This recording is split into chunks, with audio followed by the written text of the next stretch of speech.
to Inside Track. Ah, yes, subversive bumper music. Gary Kiehne, how are you doing, buddy? I'm doing fine, sir. How about yourself? I'm doing pretty fair for a Saturday afternoon. We're here talking to one of the Republican candidates running for Congress in CD1, and full disclosure, I support his candidacy in that three-way primary. I guess I get to do that because I got so many other candidates cross-endorsing each other. What is going on? I saw that thing where you've got Tobin, Rogers, McSally, and Ducey with a four-way pack raising money.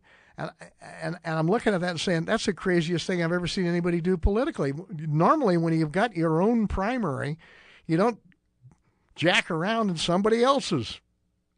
Well, you know, these people that are career politicians, that they're just like a bunch of fraternity boys. They have to throw together, and in order to go to the dance, they won't go in there by themselves. So that's kind of what I see. You know, that they're obviously worried about being able to raise money on their own, so they got to find somebody that they hope will pull them up by their shoestrings. Well, that may apply to a couple of them, but I don't know what Martha's doing, and I'm going to have to say this up front. I'm not going to quit supporting her because, first of all, I know she's going to be the nominee, and I damn sight want to see her in Congress after November. But I got to tell you, she's been having no trouble raising money on her own. Hell, she outraised Barber. So if I was, I see that working for Tobin, but I don't see it working too well for her, and I don't know why she did it. Well, maybe she thinks she's got enough in her coffers and just wants to help her other person along, you know? Yeah, I understand, but here's my problem. Martha, a lot of the people who live in CD2 support Gary, and CD1, or maybe even support Quasman. Why are you making them mad at you? You gain nothing on this. You can raise money without these people. You've already proved it. And I don't know what Ducey's doing, getting involved with three congressional candidates. He should have he's raised plenty of money on his own. Right. So my advice is, Gary, don't make a deal with anybody running for anything. Why would you? Don't worry, I'm not one of the fraternity boys. I'm one of the guys that's out there working himself, his own game plan, his own deal, and you know, I think that's what sets me apart from my opponents, in that I'm not part of the establishment. I'm not part of the career politicians, and that's what sets me aside. Well, let's talk about some issues for a change, because I keep being told, you know, everybody running for constable up. I expect Democrats running for Congress to start telling me they're really conservatives, okay? Because everybody uses the word conservative, so it's become totally meaningless. And what you really have to do is analyze it issue by issue. So pick an issue and start from there. We can always try Second Amendment for openers. Well, you know, the Second Amendment is vital to our maintaining our liberty, and until people understand that we're not going to give up our firearms, this administration is trying every nook and cranny in an attempt to try to take them away from us. Including a friend of mine this week was telling me that their son went down to take a physical at the local high school in Globe to be able to play football next fall, and part of it said that it was about a 5 or 6 page questionnaire that included questions about: do you have a gun in your home? Do your parents have a gun in your home? On and on, to go down and give a kid a physical simply for the purpose of being able to play in athletics. Hasn't got a thing to do with a gun in their home. Well, that's the kind of crap you expect somewhere around Berkeley, but not in Globe. Bingo. That's exactly right, and that's what this administration is meddling in. They're going so far as to go to high school kids, junior high school kids, asking them for if their parents got any firearms in their home. Now, isn't that a bunch of baloney? Did you ever see that thing where it said, okay, we've identified all the gun owners in Montana, and you can see them by the red dot, and then you get this map of Montana that's colored totally red? I mean, exactly. Kind of like some other places I know. Well, Catherine County, New Mexico has a law that every home is required to own a firearm. Every home has to have one in it. Hey, Harry, who do we have was from Kennesaw, Georgia? One of our guests was from Kennesaw, and we know Kennesaw, Georgia was famous for passing that law, besides having that wonderful train. Kevin Paul Scott. Yeah, Kevin Paul Scott, okay, last week. And Kennesaw, Georgia is notorious, or whatever you want to call it, for having a law that said you shall be armed in your household. Well, that's the way the county that I grew up in is. You know what? I almost think you have a moral obligation, because what happens when the cops are half an hour away and there's a rapist next door, you know? Well, I saw a speech given by Katie Pavlich the other day there in Tucson at the university, and it was amazing the statistics she had. I wish I had gotten a copy of it from her, because very informative and very revealing about the Second Amendment and the steps that this administration has taken in order to try to confiscate them, or at least set the pace to effectuate confiscation. Well, I'm glad this guy's not quite as smart as Bill Clinton, because Clinton realized what happened in 1994 when he got on that issue, and it cost the Democrats control of Congress for the first time in 40 years, and that's what he attributed it to, was their position on guns. And if anything, they haven't been able to sell the anti-gun argument, even though they own the mainstream media, as we're quite well aware.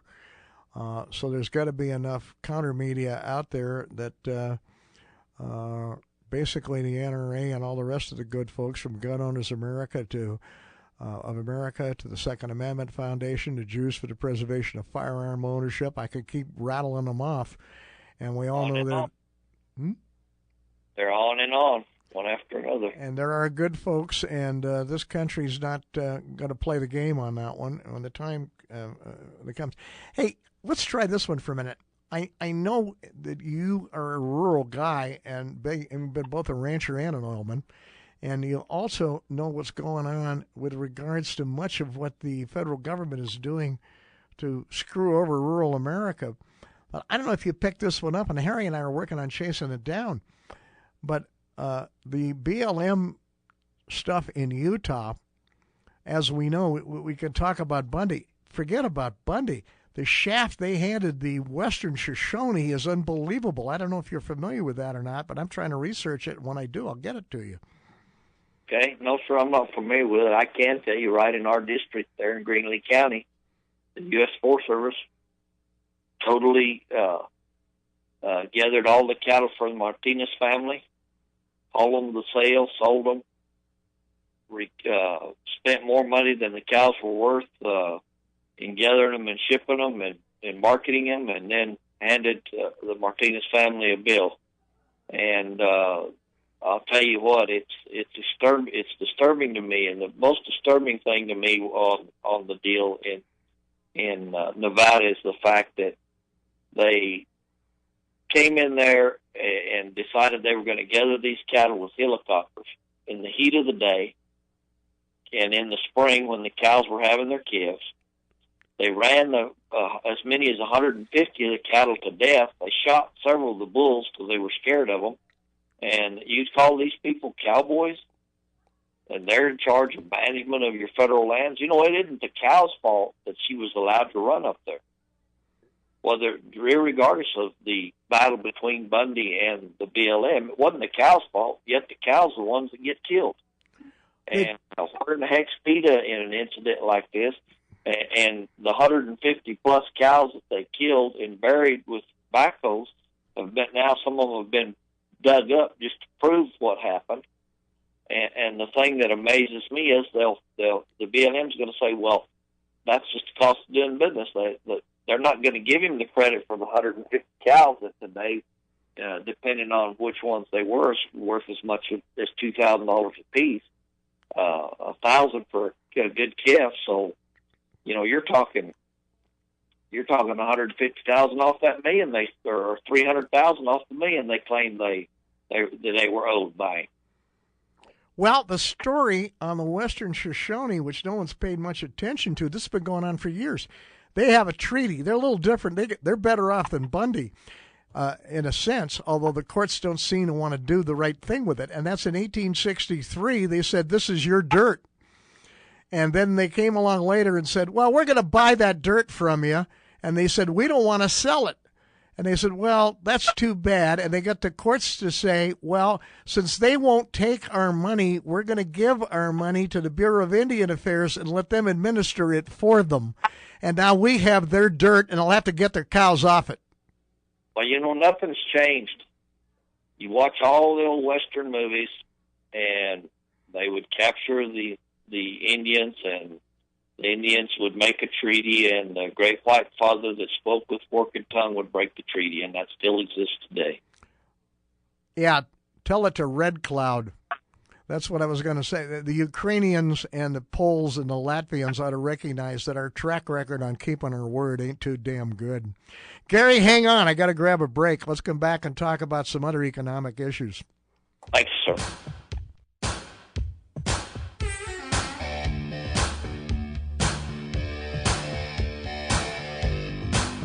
Inside Track will be right back.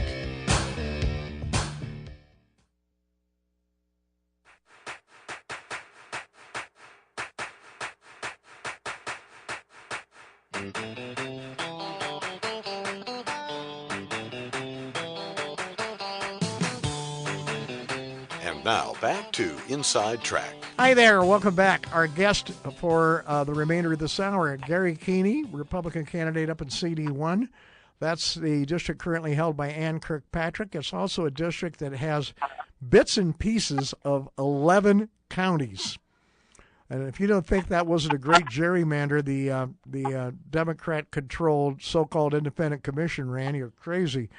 I thought it only had 10, but we found out a little piece of Maricopa, Gary. I didn't even know that was there. Anyway, 790-2040, if you want to ask any questions of Gary about his candidacy. We were talking about, we talked about guns. We've talked about the incredible role of the federal government in basically destroying agriculture in its many forms in America through their own mismanagement.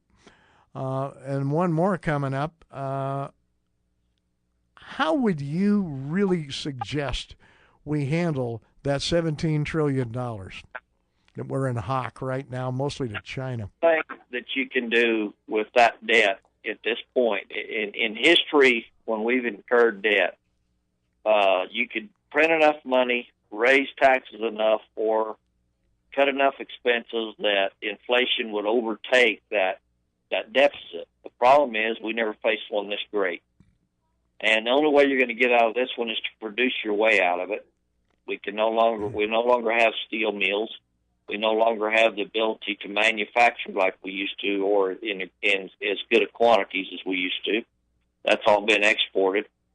So what my experience in the oil and gas business brings us to the point that we need to look at our natural resources. And that's how we can afford to get out of debt, is by producing our natural resources, which include oil and gas, coal, the hard rock minerals such as copper, gold, etc., within the West that are here in the West. And believe it or not, we may not find oil in our district, but I can assure you we have CO2, which is going to be utilized for tertiary recovery in existing oil fields. So it will directly stimulate oil and gas production by being able to utilize our CO2. But the production of our natural resources is what's going to pay us out of debt, and we need to start rolling our sleeves up and get to drilling. Drill, baby, drill. Well, we got over 50% of everything west of the United States is owned by the federal government. Now, I learned this one back, when I took 10th grade business class. If you're going to file a bankruptcy, there's two things on the table: assets and liabilities. The liability is what, 17, 18, hell, probably $20 trillion by now, plus long-term stuff. The assets are what's underneath that 50% of everything west of the Mississippi River the federal government owns. And we're not talking about mining the Grand Canyon or pumping out, Yosemite. We're talking about a whole lot of coal, gas, and oil that's underneath that dirt that can easily pay off $20 trillion if we just go get it. Yes, sir, that's correct. And the problem is in today's under today's administration, it takes 18 months if you're lucky to get a drilling permit to drill on federal lands. Well, and we've also told everybody, and I've been told we're muscling foreign countries right now, saying quit using coal or else. That we do know how to threaten other regimes, but unfortunately it's not the ones that are the most aggressive towards us, like Hamas and those people, or even Putin. But we seem to be able to tell the Japanese, as I've been told, that you will quit using coal, or if the Chinese come after you, we're not going to help. Try that one. The State of the Union address, the President said that we were less than 50% reliant on foreign oil because of actions of his administration. And I can tell you that we're less than 50% reliant on foreign oil, not because of him, but in spite of him. And that's our oil companies have led the world in the ability to make completions and make oil produced from zones and formations that a few years ago were just something you drilled through and looked at. Gary, you're going to get back to, you're going to be one guy out of 435. So, and you'll be a freshman congressman, and I'll tell you to put this beanie on and sit in the back of the room. How do you plan to handle that? Well, being one guy in 435 beats one guy in 16 million trying to win the lottery. The bottom line is, if you have people who have any common sense and people that actually want to try to figure out how to relieve ourselves of this $17 trillion in debt, and I think we can talk to them. If we don't have that, then I'm going to be extremely disappointed. But I truly believe that they're concerned and they want a solution. The problem is the people that are back there that we've sent back there have no business experience or darn little of it. Number one, they're not well-rounded enough in the business sector to even have a clue how to get themselves out of a wreck. It's kind of like the young guy that goes down to the bank and gets a credit card or gets one in the mail and he's never had to pay it off. He overspends and maxes the credit card out and gets himself in trouble. And these boys have maxed our credit card out. We've got to get them back under control. And Daddy's going to have to go teach them how to do it because they don't know how. Yeah. Well, one of the problems here, and I just picked this up on something I ran Harry and I ran in Southern Arizona News Examiner, and that is a lesson from a progressive on how you got to do business and how progressives really should be going at it. And by the way, he's a very interesting guy. It's Sam Smith from Maine, formerly from D.C., but one of the things he pointed out, and this is something we should learn, is he says, don't look upon them as red states. Look at them as areas where the marketing is underdeveloped. And that's how we need to look at people who are getting screwed by this administration. And I don't care what minority group they're from, they're getting hosed. And we have to explain it to them. And Gary, I think you're one of the guys that could do it.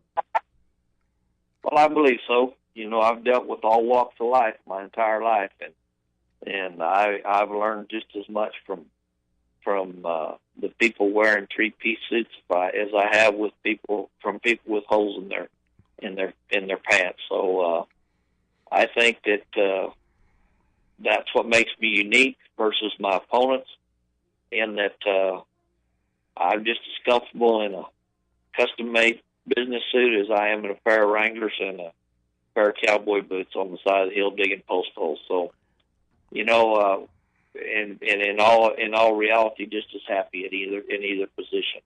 Well, you were born in that district up by Springerville. I actually think you were born in Eager, if my bio remembers, because that's where the hospital was.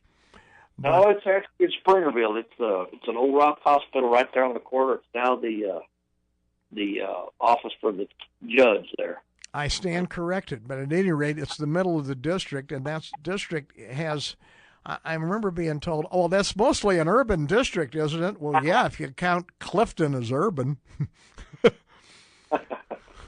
No, I guarantee you, if Manuel Otero had been able to get his sheep to vote, he would have been governor of the state of New Mexico. That's how sparse it is. And likewise, where we're at, if the cattle and sheep could vote, it would be very easy for us to represent ourselves throughout the rural part of the district.